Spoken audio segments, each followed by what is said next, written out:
নমস্কার বন্ধুরা, একটা নতুন ব্লগ নিয়ে চলে এসেছি। আজকে আমার মেয়ের কিছু বন্ধু আসবে, একদম চাইল্ডহুড ফ্রেন্ড। আপনারা দেখুন, আমার ব্লগ নিশ্চয়ই ভালো লাগবে। নিরামিষ খুবই এখন একটু মনে হচ্ছে জল আছে, কিন্তু এটা বসে যাবে। এই জাস্ট হলো, এটা একদম বসে যাবে। অনেক দিন পর আমার দুই বন্ধু এসছে, ছোটবেলাকার। মনে একদম চাইল্ডহুড। তুই আর দেবপ্রিয়া, তুই আর দেবপ্রিয়া। না, আমি আর সৃজস্বী। না না, তুই আর দেবপ্রিয়া যেদিন তোদের ভর্তি, মানে যেদিন তোদের স্কুলে যায় আর কি, স্কুলে যেদিন প্রথম গেছিলাম, সেদিন ওর মা আর আমি তখন চিন্তা হ্যাঁ ওর ছোটবেলায় কোলে নিয়ে গেছিলাম, তখন অ্যাডমিশন হয়নি। ও গেছিল দেবপ্রিয়াকে নিয়ে, আর আমিও জিন্দিকে নিয়ে গেছিলাম। ওখানে গিয়ে তখন প্রথম পরিচয় করতাম। তারপর তো রেজাল্ট, ওখানে পাস করার পর রেজাল্ট বেরোলো, মানে একদম একদম যে ছোট থেকে স্কুলে ভর্তি একদম। তারপরে নামই বেরায়নি, আমার নামই বেরায়নি লিস্টে, প্রথমবার নাম বেরোয়নি লিস্টে। তখন আমার গেছে বড় ছিল, ওইজন্য আমার স্ক্রিনে নাম বেরিয়েছিল, শিশুতে ডাইরেক্ট অ্যাডমিশন হয়েছে। এই বলছি, ওর একটু বয়সটা বেশি ছিল বলে প্রথমে নাম বেরোলে, ফার্স্ট রাউন্ডে ঝিমলির 1 নম্বর নামটা ছিল, আমার স্ক্রিনে নাম বেরিয়েছিল, প্রথমবারই বেরিয়েছিল।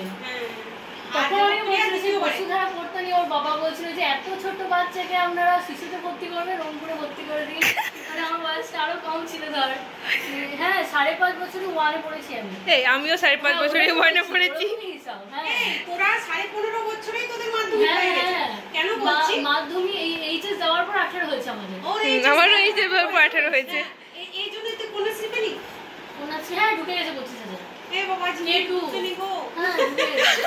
জিমলিতে হচ্ছে না না, কি যে তারে চলে আসবে হয়ে গিয়েছে। আমারও ঢুকবে না মনে হয়। কোন কালে স্কলারশিপ বহুদিন আগে 60,000 টাকা পেল। বাহ, কিসের ওই যেহেতু না সায়েন্সের জন্য 18,000 পেল। ও যেহেতু ওখানে নার্সিং এরিতেই করেছে, কোর্সের এক একটা কোর্সে এক এক রকম জিনিস, এক একটা কোর্সে এক এক রকম দেয় টাকাটা থাকে, টাকার অ্যামাউন্টটা থাকে। দেখা গেল ভালোই বটে, তোর ঘর ভাড়া টাকাগুলো মানে ওটা 1 বছরই তো না 4 বছর? 4 বছরই। এবার তোমাকে সেই রেজাল্টটা ক্যারি করতে হবে। সেই রেজাল্টটা তো তোমাকে 4 বছর পার্সেন্টেজ আছে, ওই 60% 4.5 বছরে 60,000 করে তোমাকে দেবে। কিন্তু তোমাকে সেই 60% এর উপর অ্যাবাভ নাম্বারটা নিয়ে আসতে হবে, না হলে তো তোমার হবে না, সেটা তোমাকে নিয়ে আসতে হবে। আর এরা হচ্ছে মানে একদম ছোট, একদম 10 মানে মাধ্যমিক দিয়েছে একসঙ্গে একই স্কুল থেকে। এইচএস এর সময় ওরা আর্টস হয়ে গেল, জিমনি সায়েন্স হয়ে গেল, কিন্তু তবুও টিউশনই তখনও একসঙ্গে ছিল। এখন হ্যাঁ একই মাস্টারের কাছে বাংলাতে পড়তো, বাংলাটা তো যোগাযোগ ছিল। কিন্তু এখন রিসেন্টলি জিমনি বাইরে চলে গেছে, কলেজেও একসঙ্গে হয়েছিল, কিন্তু জিমনি পেয়ে গেল বলে জিমনি চলে গেল। নাহলে ওরা 3 জনে বিদ্যাসাগর কলেজে একসঙ্গে ভর্তি হয়েছিল, ডিপার্টমেন্ট আলাদা ছিল। জিমনি জুলজি নিয়েছিলিস নাকি? হ্যাঁ। আর তোরা কি নিয়েছিলিস রে সাবজেক্ট? কত হিস্ট্রি আর ইংলিশ। ওরা ইংলিশে তখন দেখা হয়েছিল, দুদিন আমি কলেজ গিয়েছি, দুদিনই দেখা হয়েছিল। আমি দুদিনই কলেজ গিয়েছিলাম। দেখা হয় না, এটা মানে কারোর সাথেই দেখা। হ্যাঁ এখন একদম যোগাযোগ আলাদা হয়ে গেছে। বাইরে যারা চলে গেছে আমাদেরও দেখা হয় না সেরকম সাথে, এখানে যারা আছে তাদের সাথে মানে ওই কলেজে হয়তো দেখা হলো, বা টিউশনও নেই সেরকম সমস্যা নেই।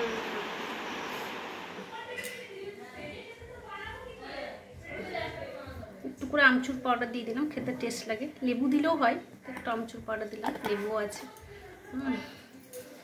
একটু দিয়ে আসি ওদিকে ঘুগনি, তারপরে একটু আম কেটে দেবো।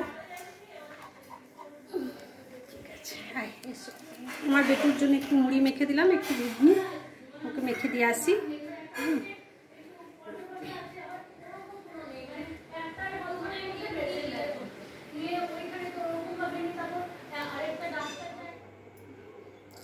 তিনজন বন্ধু এসেছে, জমিয়ে আড্ডা গল্প ওদের হচ্ছে, তার সাথে আমারও রান্না করতে ইচ্ছে করছে না। আমারও মনে হচ্ছে বারবার চলে যায় ওদের সঙ্গে গল্প করি।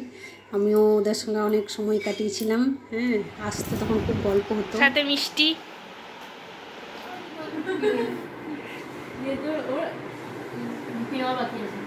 বাকি আছে তখন আমি আর ও যা বমি করা স্টার্ট করেছে রে, অ্যাসিড খেয়েছিল, ওর অ্যাসিড খাওয়ার পর ওকে সেই এগুলো হাঁটছে ওষুধ মানে।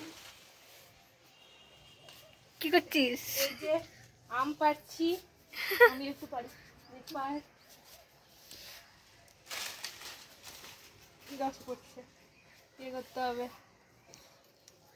এগুলো একটু প্রচুর আম হয়েছে বল? হ্যাঁ প্রচুর গোটা আম। গাছে। দেখ ওগুলো দেখ, তারপর হয়তো এগুলো কদিন রাখলে তারপর ঠিক হয়ে যাবে। এগুলো সব আম হয়, ওই যে কদিন রাখলে তারপর এটা নরম হবে। দেখুন কি আছে, নিচেতে না পড়ে যায় দেখছিস? আমগুলো একদম গোড়াগুলো হালকা হয়ে গেছে। যেগুলো পেকেছে সেগুলো হ্যাঁ টাচ হয়েছে শুধু, হ্যাঁ, এটা আবার শক্ত, এটা কাঁচা আছে সেজন্য শক্ত। শক্ত হবে না। আর কোথায় দেখি এই নিচে একটা দেখ দেখ পড়ে যাস না শুধু, তাহলে হবে। না পড়বো না। এই একটা আম আছে আর ওই দেখ ওইটা অত তো হাত যাবে না তোর, মানে ওইটা আমাদের না যাবে কিছু একটা দিয়ে করে ওটা নিচে পড়বে। ওটাও দেখবি এরকম টুকুস করে লেগে রয়েছে, তুই পড়ে যাবি ওরে নিচেতে। তুই। হ্যাঁ দেখ এইটা দিয়ে মারলাম, টাচ হয়েছিল শুধু ওটা, ব্যাস। নিচেতেই পড়ে গেছে। ওই নিচে থেকেই পড়ে দিবি, তার নিচে থেকে দেখতে হবে। নিচে থেকেই পড়ে। হ্যাঁ হ্যাঁ নেক্সট টাইম যখন আসবি হুম বলে দিবি, একটা করে মেসেজ করে দিবি। ঠিক আছে, হ্যাঁ টাটা। আজ পুজো করতে একটু দেরি হয়ে গেল, আর সবাই গেল, ওদের সঙ্গে একটু গল্প করলাম। মেয়ের বন্ধুরা অনেক দিন পর এসেছিলো, ওদের সঙ্গে একটু গল্প করলাম, তারপর স্নান সেরে তারপর পুজো করলাম। তাই একটুখানি দেরি হয়ে গেছে পুজো করতে। অন্য দিন আগে পুজো করি, তারপর রান্না করি। আজকে রান্না করে তারপর স্নান টান সেরে তারপর পুজো করলাম। ভাত বাড়া হয়ে গেল, চলুন এই দেখুন আজকের মেনু হচ্ছে, শুরু করে দিই। এখানে হচ্ছে পোস্তর বড়া, এটা আপনাদেরকে দেখিয়েছিলাম। এটা হচ্ছে ডুমুরের তরকারি, এটা হচ্ছে ঢ্যাঁড়স করলা ভাজা, এটা হচ্ছে একটু শাক চচ্চড়ি, আর এটা হচ্ছে আমার মেয়ের ফেভারেট চুনো মাছ, সব মিশিয়ে মাছ আর কি। হ্যাঁ, নানা রকমের মাছ দিয়ে ছোটো মাছের একটু চুটচুটে টক। এটা রয়েছে, ডাল রয়েছে, আর আমার শাশুড়ি মায়ের জন্য পোস্ত বাটা হয়েছিল, সেই পোস্ত বাটা রয়েছে। এবার আমরা সবাই মিলে ভাত খেতে বসে যাই। হ্যাঁ, দিয়ে দিই, আমার হাজব্যান্ডকে দিয়ে দিলাম, মেয়েকে এই যে দিয়ে দিলাম। ও পোস্ত বড়া খেতে ভালোবাসে বলে ওকে দুটো দিলাম। ছোটো মাছও খেতে খুবই পছন্দ করে। আমিও নিয়ে নিলাম, বসে পড়ছি। এবার পোস্তটা মাঝে রাখলাম, যার যে খাবার ইচ্ছে সে খাবে। এবার শুরু করি। আমাদের ব্লগটা আমি এখানেই শেষ করছি। আপনারা দেখলেন খুব সুন্দর আজকে কাটানো হয়েছে। আমার মেয়ের সব ছোটোবেলাকার বন্ধুরা সব এসেছিলো, খুব আনন্দের সাথে আজকের দিনটা কেটেছে। আমার ব্লগটা আমি এখানেই শেষ করছি। আপনারা দেখুন, আপনাদের নিশ্চয়ই ভালো লাগবে। Thanks for watching. আপনারা দেখুন এবং আমাকে নিশ্চয়ই কমেন্ট পাঠাবেন। আর আপনাদের জন্যে আমি আবার নতুন করে ব্লগ শুরু করার এনার্জি পেয়েছি। হ্যাঁ, আপনারা আমাকে এরকম করে ভালোবাসা দেবেন। পয়সাকে চচ্চড়ি দিয়ে একটু